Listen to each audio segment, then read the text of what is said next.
그래서 오늘 말씀은 영원한 결혼이라 말씀을 언약으로 붙잡고 한 주간 응답 받아야 되겠습니다. 하나님께서요, 제도를 세우신 모든 것은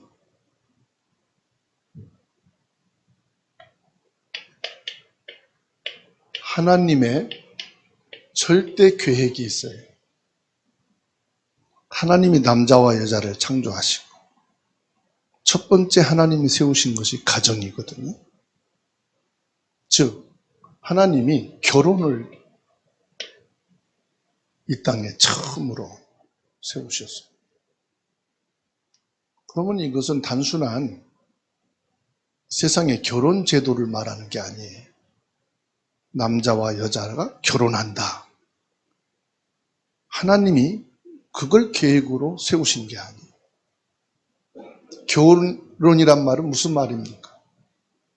결혼이란 말은 함께 한다는 말이거든요.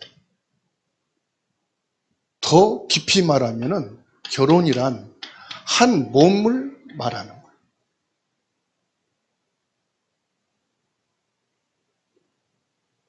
하나님이 결혼이라는 이 가정 제도를 세우신 것은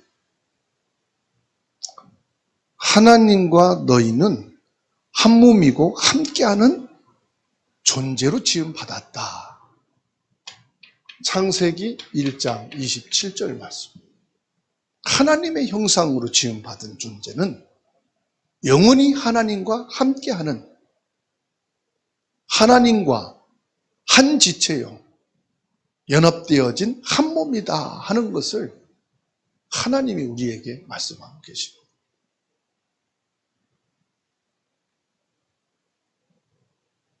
그런데 어떻습니까?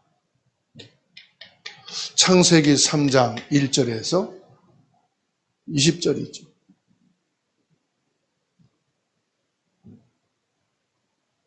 하나님의 형상으로 지음받고 하나님과 영원히 함께해야 될 인간이 사단의 유혹을 받아서 하나님을 버리고 사단과 하나가 된 거예요. 이게 간음이, 이게 이혼이. 죄를 졌다 이 말은 사단과 함께 했다 이 말. 사단의 지배를 받게 되고 사단과 같이 사는 존재. 그래서 뭡니까? 죄인이 된 거예요. 하나님의 형상으로 지음받은 인간이 하나님과 함께 살도록, 영원히 함께 살도록 지으셨는데 이 사단의 유혹을 받아서 하나님을 버리고 사탄과 간음을 한 거예요. 그게 죄라. 이때부터 우리 인간은요, 하나님이 아니고 사단이 심어놓은 의식주, 내가 주인공이고 내가 주인 돼야 되고 내가 성공해야 되는, 나를 위해 사는 존재가 됩니다. 그러니까 이 자체가 뭐지요? 하나님을 버리고 사단과 바람난 인간은 사는 자체가 지옥이요. 사는 자체가 불행이요. 본 남편인 하나님을 떠나서 사는 것이 행복인 줄 알았는데 불행이요. 네가 하나님처럼 되리라. 뭐하면? 네가 나랑 살면.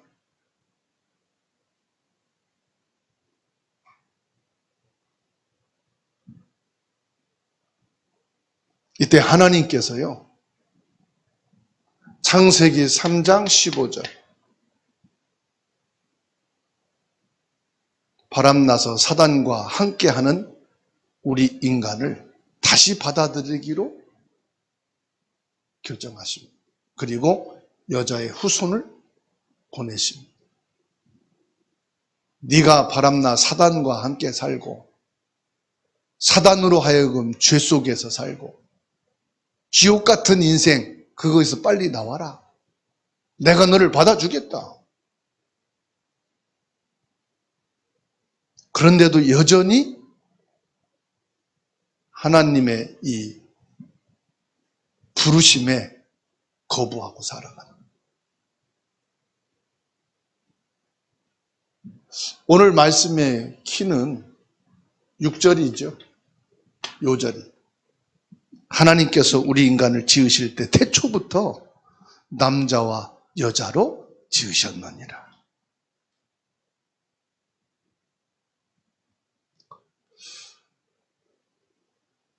하나님이 우리 인간을 지으실 때 한 몸 사상을 가지고 함께하는 존재로 지으셨다 이 말이에요. 고린도 후서 1장 12절에 바울 사도가 11장 2절이죠. 고린도 후서 11장 2절에 바울 사도가 이렇게 말씀하고 있습니다. 내가 너희를 정결한 처녀로 한 남편인 그리스도께 드리려고 중매함이로다. 오늘 저는 설교자가 아니고 주례자로 이 자리에 섰어요. 하나님을 떠나 죄 가운데 빠져 있는 바람난 사람들을 다시금 하나님을 만나고 하나님과 함께 결혼할 수 있는 중매장이로 이 자리에 주례하러 섰어요. 이사야 54장 5절 말씀에 이는 너를 지으신 이가 내 남편이시라. 그의 이름은 만군의 여호와이시며 그랬어요. 여호와 하나님이 누구라고요? 우리의 남편이라고 말씀하셔요.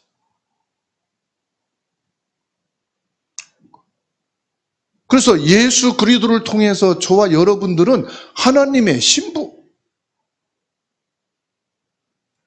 성경에서 가장 많이 거론되는 게 뭐죠? 부부에 관계된 것. 옳은 부부든 나쁜 부부든. 구약에도 신약에도 부부로 많이 나와요. 그리고 결혼에 대한 말씀이 많이 나와요. 요한복음 2장에는 가나 혼인잔치에 대해서도 말씀 나와요. 특별히 계시록에서는 신부에 대해서 많이 나와요. 그리고 우리가 천국에 갔을 때 어린 양의 혼인잔치에 참여한다 이렇게 말씀하고 있어요. 그 말씀의 키가 뭐냐? 이사야 54장 5절이에요. 창조주 하나님이 우리의 뭐라? 남편이라. 이 시간 하나님을 나의 남편으로 맞는 결혼식이 되기를 주의 이름으로 축원합니다. 저는 여러분들을 하나님을 남편으로 모셔드리는 그 일의 중매자로, 즉 결혼 주례자로 이 자리에 섰습니다. 결혼은 단순하게 윤리적인 가르침을 넘어서 그리스도의 신랑과 교회 신부의 구원의 연합에 대해서 아주 깊은 영적인 복음의 깨달음을 우리에게 주고 있어요. 그런데 바리새인들은 보세요. 이 결혼을 종교적으로 세상적으로 인간적인 제도로 바라보면서 예수님을 시험하려고 질문합니다. 뭐라고 그럽니까? 이혼하는 것이 정당합니까? 그래서 예수님이 묻죠. 모세 율법에 뭐라고 써 있느냐? 모세 율법에는 어떻게 계명을 했느냐? 그러니까 뭐라고 그러지요? 모세는 합당하면, 이혼할 근거가 분명히 맞으면 이혼 정수를 써주어서 이혼하라고 했습니다. 이때 예수님이 뭐라고 말씀하지요? 인간의 완악함 때문에, 그 완악함이라는 건 뭘 말하는지 아십니까? 죄를 말하는 거예요. 죄로 인하여 인간이 완악하기 때문에 만든 이혼 증서일 뿐이다. 그러면서 6절에 본래 창조의 본질은 결혼은 단순한 남녀의 만남이 아니라 장차 오실 참 예수 그리스도 그분의 신부되어지는 성도와의 연합을 보여주는 거룩한 예표라고 말씀하신 거예요.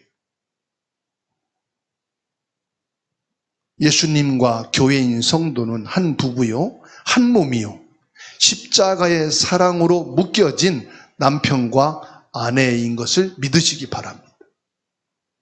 그러니까 이 결혼 제도 안에 어마어마한 성경적인 복음의 비밀을 담고 있고요, 여기에는 하나님을 떠난 이것이 바로 바람난 것이고 사단과 함께 사는 것 자체가 죄다. 거기에서 십자가의 사랑으로 다시금 저와 여러분들을 하나님을 남편으로 맞이할 수 있는, 예수님을 신랑으로 모시고 교회와 성도는 그리스도의 신부로서 살아가는 것을 말씀하고 있는 겁니다. 여기서 지금 우리에게 주는 것은 뭘 말합니까? 간음이라고 하는 하나님을 떠난 이 죄. 이 죄로 인하여 완악한 우리 인간을 구원할 이는 오직 누구라? 그리스도밖에 없다 하는 것을 예수님이 말씀하고 있는 거예요.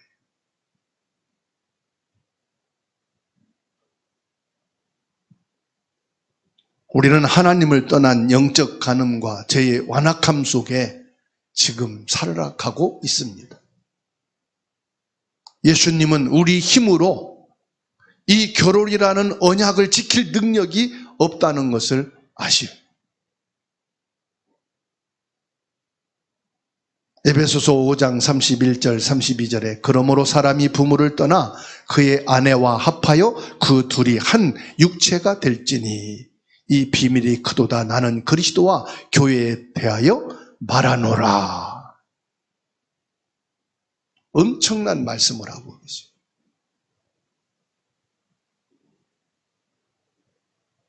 결혼하게 되면 부모를 떠나서 함께 살잖아요. 한 가정을 이루잖아요.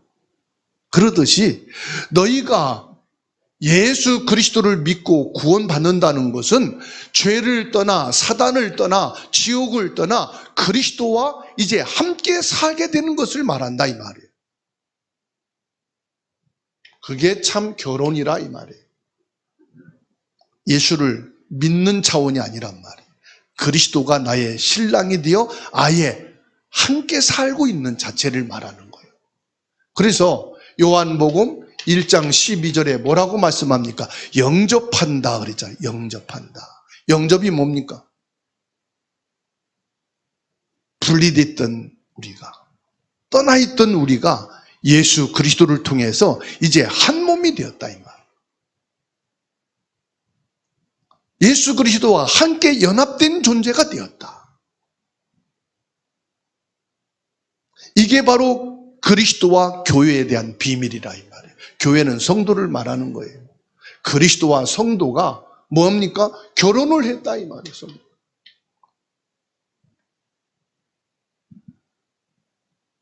죄를 용서하고 우리를 유혹해서 하나님을 떠나 우리 인간을 불행하게 만든, 이 간음하여 우상에 빠지게 만든 그 사단을 꺾을 수 있는 이는 오직 그리스도 예수님밖에 없다.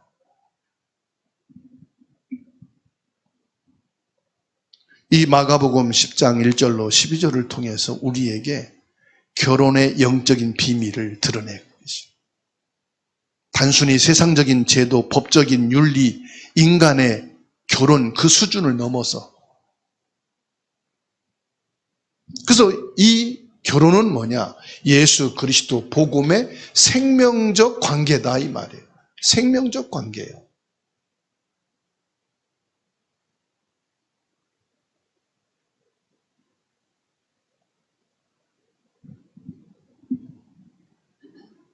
그러면서 7절에 뭐라고 말씀합니까?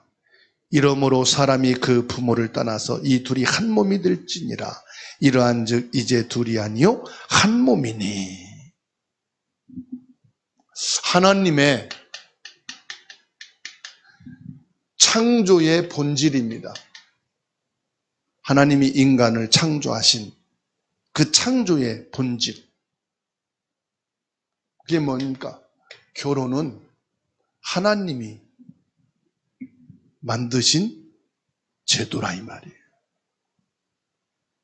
신랑과 신부의 본질은 뭐냐? 남자가 부모를 떠나고 아내가 부모를 떠나서 합하여서 한 몸이 될지니라. 여기에 엄청난 비밀이 있어요.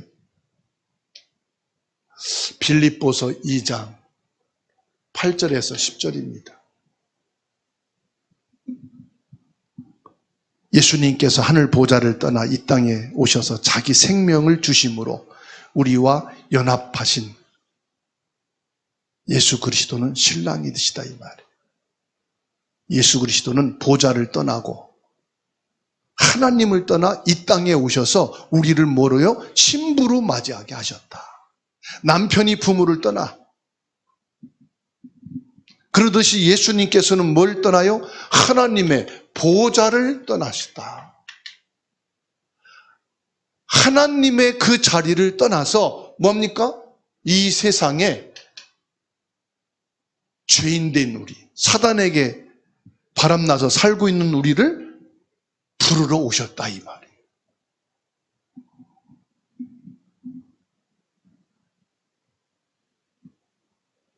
팔 절에 사람의 모양으로 나타나사 자기를 낮추시고 죽기까지 복종하셨으니 곧 십자가에 죽으심이라. 예수님께서 저와 여러분들을 신부로 맞이하기 위해서 뭐 했단 말입니까? 십자가의 죽음의 사랑을 보여주신 거예요.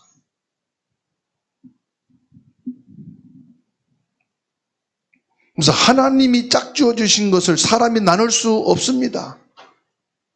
그건 뭘 말씀합니까? 우리를 향한 그리스도의 사랑은 결코 끊어질 수 없음을 말하고 있는 거예요.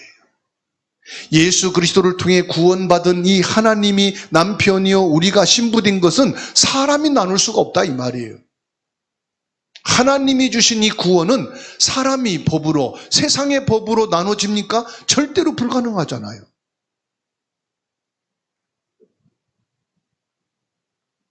그래서 로마서 7장 2절에 말씀하고 있어요. 로마서 7장 2절에 남편 있는 여인이 그 남편 생전에는 법으로 그에게 매인바 되나 만일 그 남편이 죽으면 남편의 법에서 벗어나느니라. 자, 우리의 남편이신 하나님이 죽는 일이 있어요? 없어요? 죽을 일이 없어요. 남편이 죽으면 그 아내는 자유의 몸이 되어서 다른 남자를 만나 결혼해도 합법적이다. 이건 무슨 말씀이냐? 하나님은 절대로 죽는 일이 없으니까 너희가 하나님을 떠나 사단에게 갈 이유가 없다 이 말이에요. 사단이 아무리 유혹하고 나를 넘어뜨리게 해도 사단에게 넘어갈 이유가 없다 이 말이에요. 하나님은 죽는 법이 없으니, 하나님은 영이시니. 그러니까 속지 말라 이 말이에요. 그 어떤 너희의 의식주와 세상과 육신의 유혹이 있어도 속지 말아라 사단에게. 세상적인 것을 가지고 아무리 합리적인 말을 할지라도 속지 말아라. 너희 신랑은 유일하다. 하나님 한 분밖에 없다. 신랑 되신 예수님은 절대로 죽지 않으시니까. 다시 말하면 예수님은 우리의 영원한 신랑이 되실 분이다 이 말이에요. 내가 하나님을 믿게 된 게 잘못됐나? 오해하고 착각하지 말라 이 말이에요.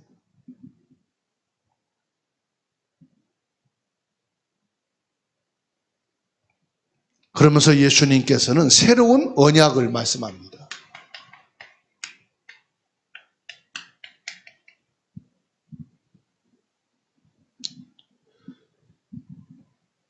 예수님은 결혼과 간음에 대해서 다시금 강조하셔요. 이 말씀은 신부된 성도가 세상 우상과 간음하지 말고 오직 신랑 되신 예수님을 바라봐야 함을 가르치고 있는 거예요. 10절부터 12절 말씀이죠.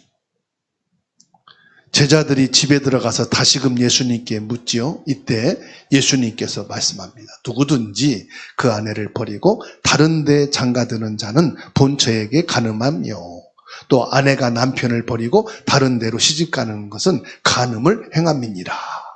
하나님의 형상으로 지음받은 인간이에요. 하나님의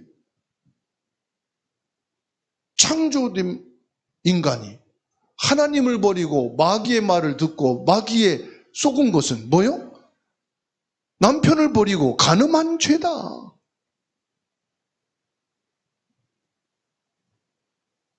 우리는 연약하기 때문에 매시 초마다 넘어지잖아요. 그러나 신랑 되신 예수님은 십자가에서 피로 맺은 언약으로 끝까지 우리를 정결한 신부로 맞이해 주신다 이 말이에요. 내가 무엇으로 정결될 수 있느냐? 십자가의 피로. 그래서 구약에서요, 하나님이 호세아에게 말씀합니다. 너는 고멜이라는 여자를 만나서 결혼을 해라. 근데 이 고멜이 바람나서 화창가 가가지고 몸을 팔고 있어요. 하나님이 또 말씀합니다. 호세야, 가서 네 아내 몸값을 주고 다시 데려와라. 다시 데려와. 근데 또 나가. 하나님이 또 말씀합니다. 호세야, 네 아내 고멜을 다시금 데려와라. 2장 19절에 뭐라고 말씀하느냐? 내가 내게 장가들어 영원히 살되 공의와 정의와 은총과 긍휼이 여김으로 내게 장가들며 20절에 진실함으로 내게 장가들리니 내가 여호와를 알리라. 무슨 말이에요? 여호와 하나님은 너를 처음부터 끝까지 사랑하신다.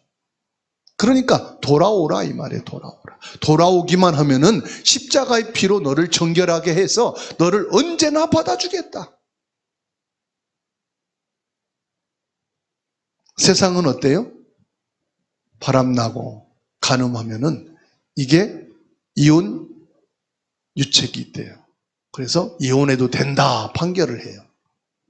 세상 법은 그래요. 윤리 도덕은 그래요. 그런데 하나님은 우리 인간이 사단의 유혹을 받아 하나님을 버리고 바람난 우리 인간을, 죄 속에 빠진 우리 인간을 1000번이고 10,000번이고 돌아와라. 내가 너를 정결한 신부로 맞이하는데 뭘로 정결하게 하겠느냐? 십자가의 피로. 이게 새로운 언약이에요. 그래서 십자가 앞에서는 어떤 죄도 용서받지 못할 것이 없다. 십자가 보혈 앞에서는 어떤 사단도 우상도 무너질 수밖에 없다. 십자가의 사랑 앞에서는 모든 지옥의 권세는 무너질 수밖에 없다. 이 십자가는 뭘 말합니까? 예수 그리스도의 삼직을 말합니다. 이 십자가는 뭘 말합니까? 하나님의 끝없는 사랑을 말합니다.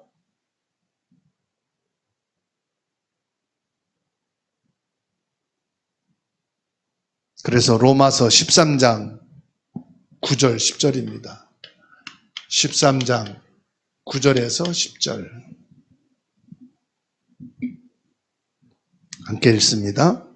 간음하지 말라, 살인하지 말라, 도둑질하지 말라, 탐내지 말라 한 것과 그 외에 다른 계명이 있을지라도 내 이웃을 내 자신과 같이 사랑하라 하신 그 말씀 가운데 다 들었느니라.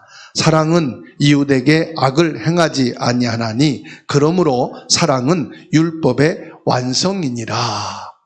모든 1000만 가지의 율법도 하나님의 십자가 사랑에서 다 용서가 된다. 끝났다. 그래서 구원받은 성도는 예수 그리스도의 신부가 되는 거예요. 그럼 신부로서 우리는 어떻게 하면 되겠습니까? 마태복음 25장 1절에서 13절에 신부가 해야 될 것을 말씀하고 있어요. 열처녀 비유를 가지고 예수님이 신부에 대해서 말씀했어요. 첫 번째는 뭐요? 기름을 준비해라. 기름은 뭡니까? 성령 내주를 말합니다. 기름은 뭡니까? 생명이신 예수 그리스도를 말합니다.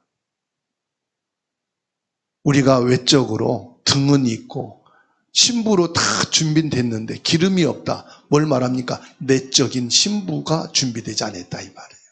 교회도 다니고 예배도 드리고 다 하는데 외적인 건 됐는데 내면적인 뭐가 없습니까? 기름이 없다 이 말이에요. 그리스도의 생명이 없다 이 말이에요. 보혜사 성령이 내주하시고 나를 신부 삼으신 그 언약에 생명이 없다 이 말이에요. 기름을 준비해라. 그리스도 예수가 주인인 신부가 되어야 된다 이 말이에요.